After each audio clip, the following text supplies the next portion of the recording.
Tudo bem contigo? Tudo bem com os ouvintes? Tudo tranquilo. Nós estamos perguntando aqui pro pessoal, porque tem coisa que nós estamos curiosos para saber por que o ovo subiu tanto o preço, deputado. Milho. O milho, né? Milho. O problema tanto da produção de ovos, quanto de aves, suíno e leite, a cadeia toda inicia no milho. Né? E a estiagem no Rio Grande do Sul é gigantesca, cada vez piorando mais. Pegou em cheio a lavoura de milho.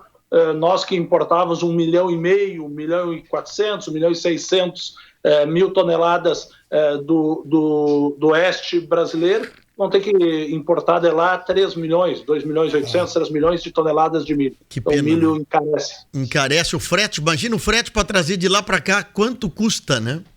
É isso aí, isso tudo vai para o preço da mercadoria. Então a estiagem acaba nos atrapalhando muito nesse momento. Deputado, tu que conhece bastante o nosso interiorzão aí, um cara que põe o pé no barro mesmo, nós temos que dar um jeito de melhorar essa questão de nós ficar mais independentes da chuva, ter sistema de irrigação.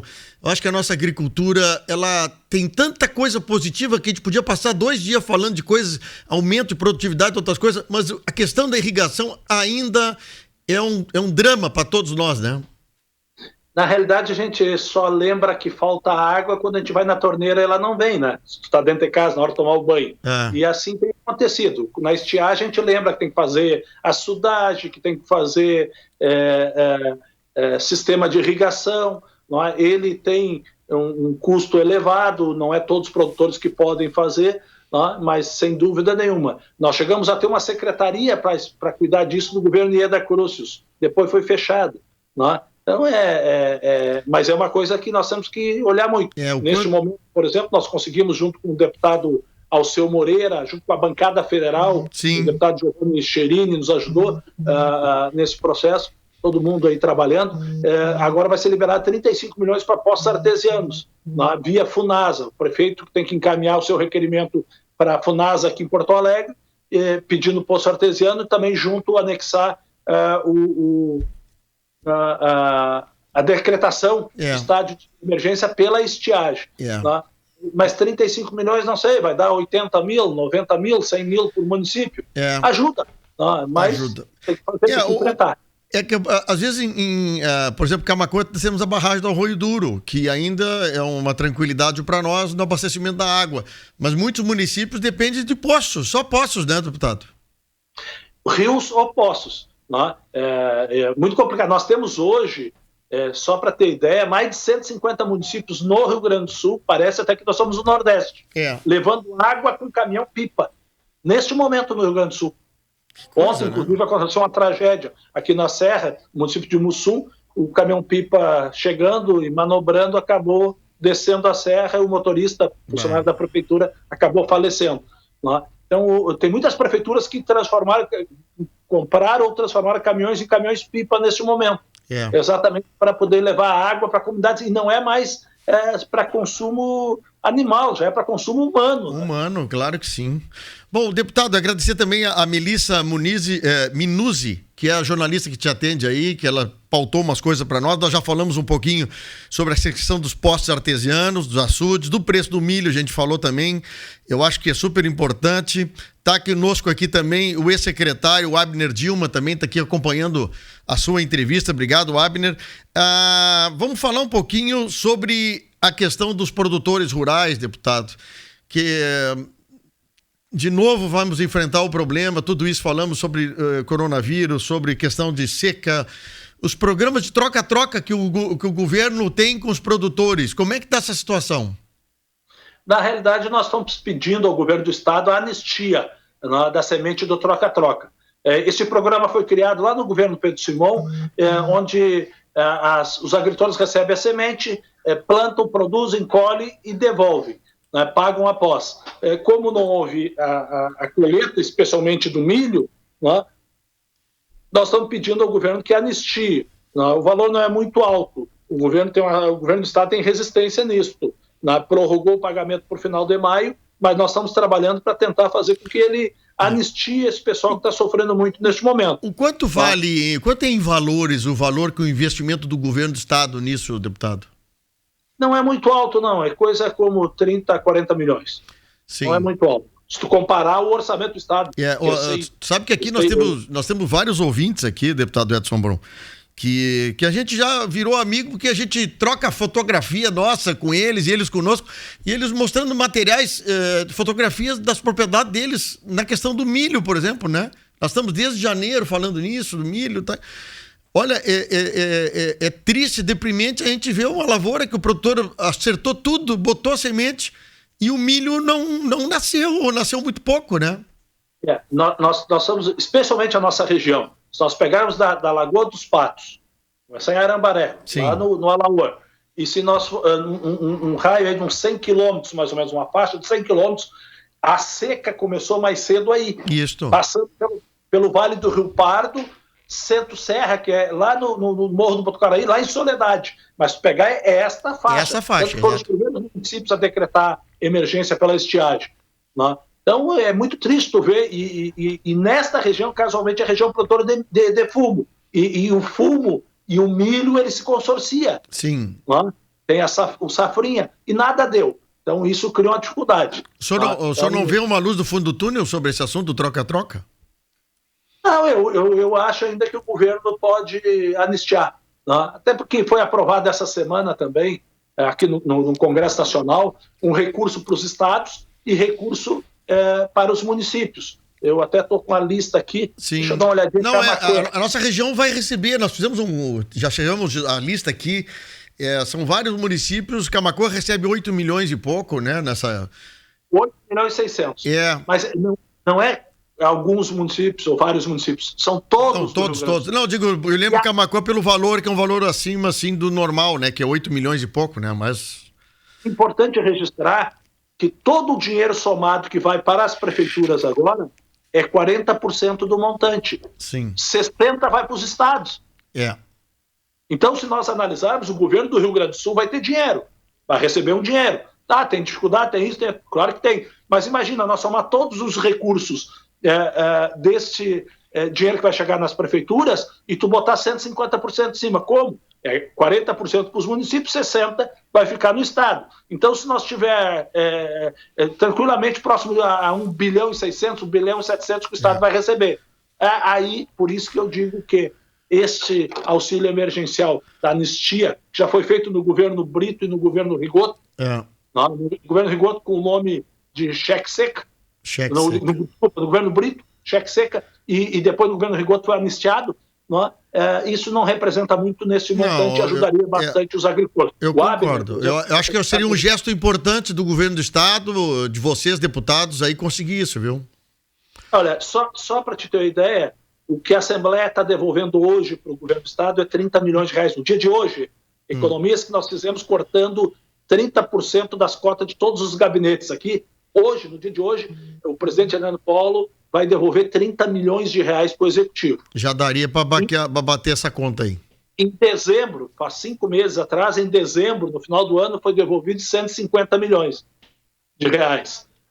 E todos os deputados estaduais encaminharam suas emendas todas para a área da saúde, mais 52 milhões. Então, quer dizer, a Assembleia está fazendo a sua parte neste todo. Bom. Mas o que eu quero dizer é que a renegociação da dívida dos agricultores, a busca de 20 mil reais para o agricultor que tem Pronaf e 40 mil para quem tem Pronamp, que é um agricultor um pouquinho maior, com um ano de carência, 3 para pagar, com juros de 4,75.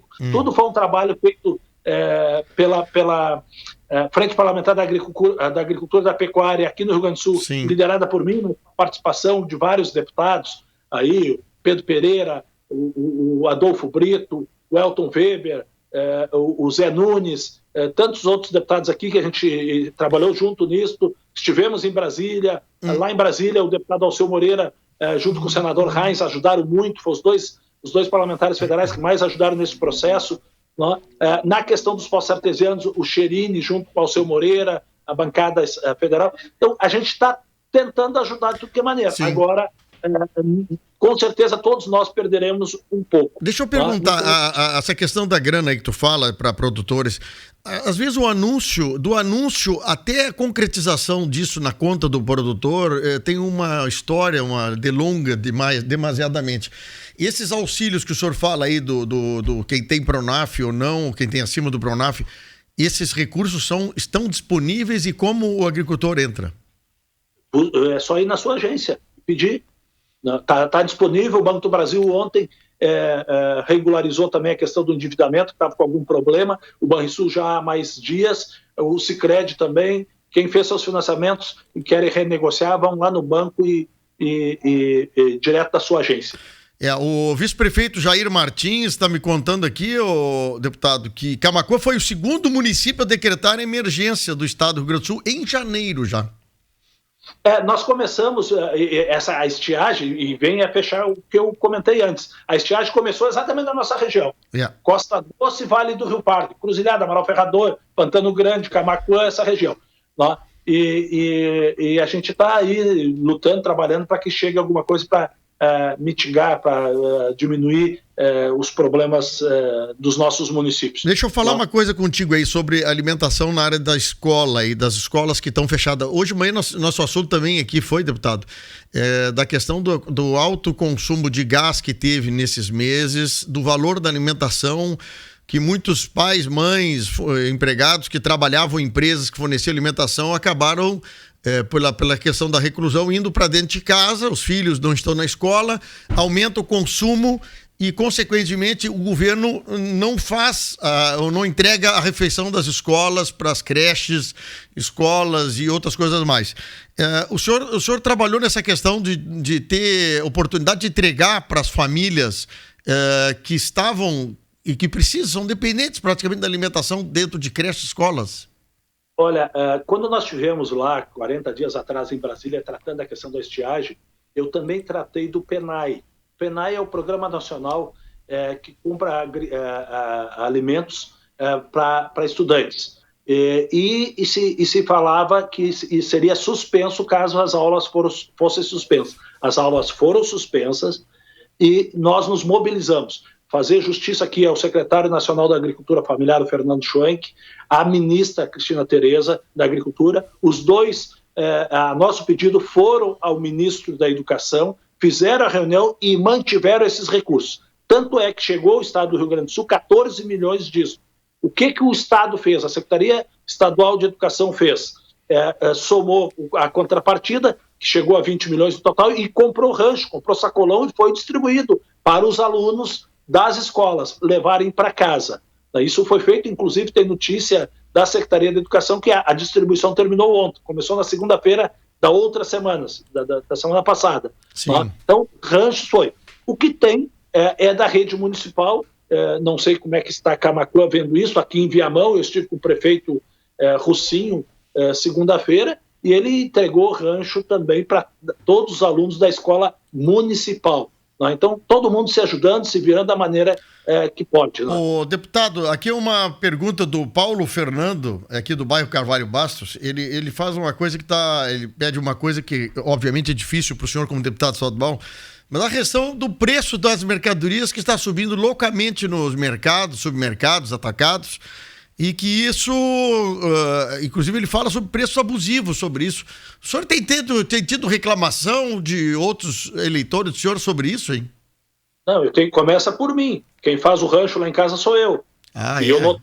Eu notei a diferença no carrinho. Quando eu vou fazer as compras, né, vou comprar comida para casa, não tem que subir muito. Tanto que eu levei isso ao PROCON e tenho falado sobre isso. Sim. Inclusive numa reunião com a participação de empresários, que tem aqui um fórum liderado pela Assembleia, que participa presidente de federações, empresários, eu reclamei. Assim como gosto muito de falar e transferir responsabilidade para os políticos, também nesta hora o empresário não pode se aproveitar da crise e aumentar sua margem de lucro.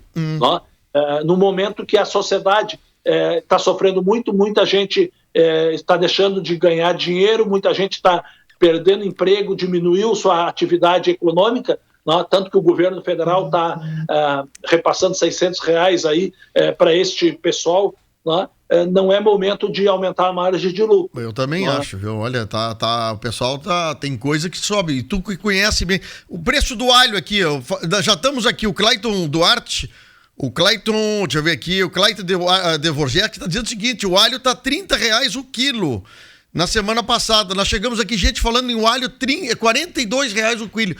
Quer dizer, tem coisas que a gente sabe que é da safra, né? Ou entre a safra. Mas o ovo que eu tô falando... Desculpa, o alho especialmente é importado, né? Muito do alho consumido no Brasil é importado. E o dólar? Que acaba encarecendo. Com o dólar a mais de 5,50, acaba encarecendo os produtos que são importados. Não é fácil essa aqui, ó. Bom, conosco aqui também, o Clayton Duarte está aqui conosco também, a Carla Pereira, Luciano Schmeigel, a Mara Diles Jardim também mandando um abraço para ti, deputado. Um abração para essa turma toda, todos amigos, a Mara, o Clayton, todo mundo conhecidos e amigos da gente, parceiros de muitas lutas. Um assunto que tu trabalhaste também, para a gente concluir aqui, que eu não sei qual é a repercussão que deu, sobre mensalidade de escolas, faculdades, nesse período que o pessoal não teve aula. Eu sei que o senhor andou trabalhando nesse sentido. O que resultou esse trabalho do senhor aí? Olha, resultou num projeto de lei de minha autoria, em conjunto com a deputada Luciana Genro e com o deputado Dr. Tiago.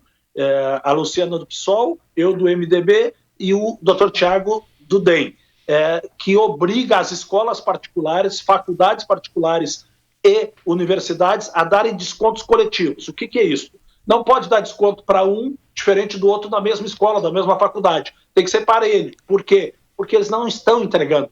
O objeto principal é que não estão entregando o serviço contratado, que é de educação presencial, que é completamente diferente do dar temas, lição de casa para alguns, tem algumas escolas que só fizeram isso, outras nem isso, e outras que estão dando aula pela internet, e esse custo é bem menor. Então, o que deixa de ganhar tem que ser repassado. O projeto de lei foi aceito na CCJ, está tramitando na casa, está cumprindo os prazos, e aprovado, ele terá validade no período que iniciou a proibição das aulas, que é 16 de março, até o dia que nós ficarmos sem aula presencial. Sim. Mas este projeto de lei, essa discussão que tu divulgaste, a questão de 15 dias atrás, quando a gente lançou a ideia, e a imprensa no geral do Estado divulgou bastante, já surtiu um efeito. As escolas começaram a dar o desconto já. Estão se antecipando, que é o que a gente gostaria. Na realidade, no meu modo de ver, não deveria ter o projeto se os donos das escolas, as direções das escolas, das faculdades e das universidades fossem justas, que repassassem aquilo que deixaram de gastar com luz, água, telefone, internet, com segurança, limpeza e higiene do prédio que está fechado, né, repassassem como desconto para a mensalidade. Se tivesse feito isso, não precisaria do projeto. Como nem todas as escolas estão nessa linha, nem todas as faculdades, nem todas as universidades, nós vamos ter que fazer a intervenção através de um projeto de lei. Bom, vamos trocar de assunto. Eu quero falar sobre saúde. Ontem eu vi o secretário nacional da Vigilância Sanitária por 3 vezes na entrevista coletiva, ontem à tardinha em Brasília, elogiando, dando como exemplo o Rio Grande do Sul na conduta do problema do coronavírus. Eu queria a sua opinião, o que o senhor está vendo do governador e dos seus secretários que trabalham em conjunto nesse assunto? A minha posição continua a mesma. Nós não podemos fazer da saúde e da pandemia palanque eleitoral. Então nós temos que trabalhar com a ciência e com pesquisa. E, neste sentido, o governo do Estado acertou, buscando, através da Universidade Federal de Pelotas, pesquisas, dados, informações e escutando a Organização Mundial da Saúde. Com isto, e eu não gosto de falar muito, nós temos a capital com o menor índice de óbito do país, né? E nós temos um Estado que está dividido em partes pela definição de cores. Sim, exato. O município de Lajeado está tudo fechado. Por quê? O número de óbitos muito alto e as UTIs já estão lotadas. Então, por isso tem que fazer o fechamento do comércio e da indústria. E assim por diante. Eu acho que o governo do Estado está indo bem nesse sentido. Eu acho que o presidente da República vem falhando muito nisso. Poderia dar o exemplo. E olha que no dia 16, nós estamos em maio. 16 de abril, o presidente trocou o ministro da Saúde. Nós tínhamos quantas mortes naquele dia? E quantas temos hoje? Passa de 8 mil. vai se agravar mais ainda no país. O Mandetta dizia que nós não tínhamos chegado no pico ainda, né? E agora eu até estava lendo uma matéria do Mandetta, eu estou achando o Mandetta bem comedido agora na sua declaração, mas ele fala, o deputado Edson Brum, que eu acho interessante uma coisa, ele fez uma crítica ao governo do Amazonas, por exemplo, a prefeitura de Manaus. Diz que lá os caras não tinham se organizado, não se prepararam como o Rio Grande do Sul se preparou. O senhor acredita que em alguns lugares o pessoal achou que lá não poderia acontecer uma crise como essa, hein? Tem aqui no Rio Grande do Sul municípios que acham que não vai chegar. Nós vamos dar um exemplo do Vale do Taquari, que é a pior região hoje do estado. No início, eles criaram um certo isolamento bem rigoroso e depois flexibilizaram. Olha o resultado que deu. Então, nós temos que ter muito cuidado nisso. Tem estados, tem municípios que não se prepararam bem para isto. Então, tem que ter muito cuidado. Vamos seguir as orientações médicas, as orientações dos infectologistas, dos sanitaristas, da Organização Mundial da Saúde, e para isso nós precisamos de pesquisa. Nós, aqui no Rio Grande do Sul, contratado pelo ministro Mandetta, essa pesquisa da Universidade Federal de Pelotas, foi na época do Mandetta que foi contratado, e que o governador está se utilizando disso, que é importante. E eles vão utilizar lá, viu? Esse secretário que falou ontem, que eu não peguei o nome dele, ele disse que o Brasil vai usar a fórmula e o processo da pesquisa feita pela Universidade Federal de Pelotas no Brasil inteiro agora. Tomara que dê certo. O problema é que está pegando, em vez de pegar do zero, já está pegando do meio do caminho. Não, pegar o processo, a fórmula de fazer a pesquisa, e mostrou interessante. Eu acho que é bom, coisa boa, né? Nossa Universidade Federal de Pelotas ser reconhecida no Brasil inteiro como proponente desse assunto, né? Sem dúvida. Eu estava assistindo agora a Comissão de Economia aqui da Assembleia. Neste momento está o deputado Osmar Terra e o reitor da Universidade de Pelotas, o Paulo. E cada vez mais eu estou dando razão para a Universidade de Pelotas. É mesmo? Menos para o Osmar Terra? O Osmar disse que a epidemia do Covid-19 era bem mais fraca do que H1N1. Sim, foi. Nós temos, neste momento, já 3 vezes mais de óbitos no país do que H1N1. Então, não tenha dúvida para mim. Bom, naquele áudio divulgado pela imprensa, daquela conversa, ele e o Onix, ele disse que chegaria aos 3 mil, ele e o Onix, 3 mil, 4 mil mortes. Estamos com 8 mil, passou agora de 8 mil. Não é fácil mesmo. Deputado Edson Brum, quando vieres para Camaquã, apareça aí. Louco para ir, mas com esse negócio de isolamento, a minha esposa é enfermeira, né? Não quer que eu saia de casa. Ela te botou a chincha e não pode sair de casa agora. Então, eventualmente, a gente vem aqui na Assembleia, como agora de manhã, para assistir, assinar algumas coisas do gabinete, que sempre tem. Estava assistindo essa teleconferência da comissão e atendendo a vocês aí, como a gente faz. Estou à disposição também aqui, precisar. Um abraço para muito obrigado, viu? E um abraço aí para a Melissa aí, que nos ajudou nessa entrevista também, tá? Um abraço para o Abner, para a Mara, para toda a turma. Valeu, muito obrigado. Bom, são 11h04, né? Eu estava falando aqui, eu recebi uma mensagem do nosso amigo Rudimar a respeito da questão da compra da feira, da compra da agricultura familiar, né? Aqui ele fez uma afirmação, eu não sei como é que foi aqui o negócio, mas ele disse que foi desviada a cota de obrigação dos governos de comprar 30% da agricultura familiar, motivo de ação judicial de algumas entidades que defendem a agricultura familiar, que é proposta e é em lei 30% o mínimo dessa compra, viu? Aqui a Gise mandou uma pergunta, o deputado já encerrou, falando sobre as mensalidades, quando forem recuperar as aulas ou quando tiverem mais gastos na adequação necessárias. Precisamos pensar em todos os lados. Eu vou te dizer o seguinte, eu não quis fazer o contraponto do deputado na hora, mas eu vou dizer o seguinte, as escolas muitas vezes têm os seus funcionários contratados, como pessoal de limpeza, de segurança, tem todo um trabalho contratado, pré-contratado. E muitas empresas, e eu aí parabenizo as empresas que puderam segurar os seus funcionários, não demitiram, mesmo pagando sem a escola estar ativa, e sei que várias empresas fizeram isso, e essas empresas têm esse custo, continuaram permanentemente com o custo. Quer dizer, muitas vezes é difícil de repassar para o aluno um negócio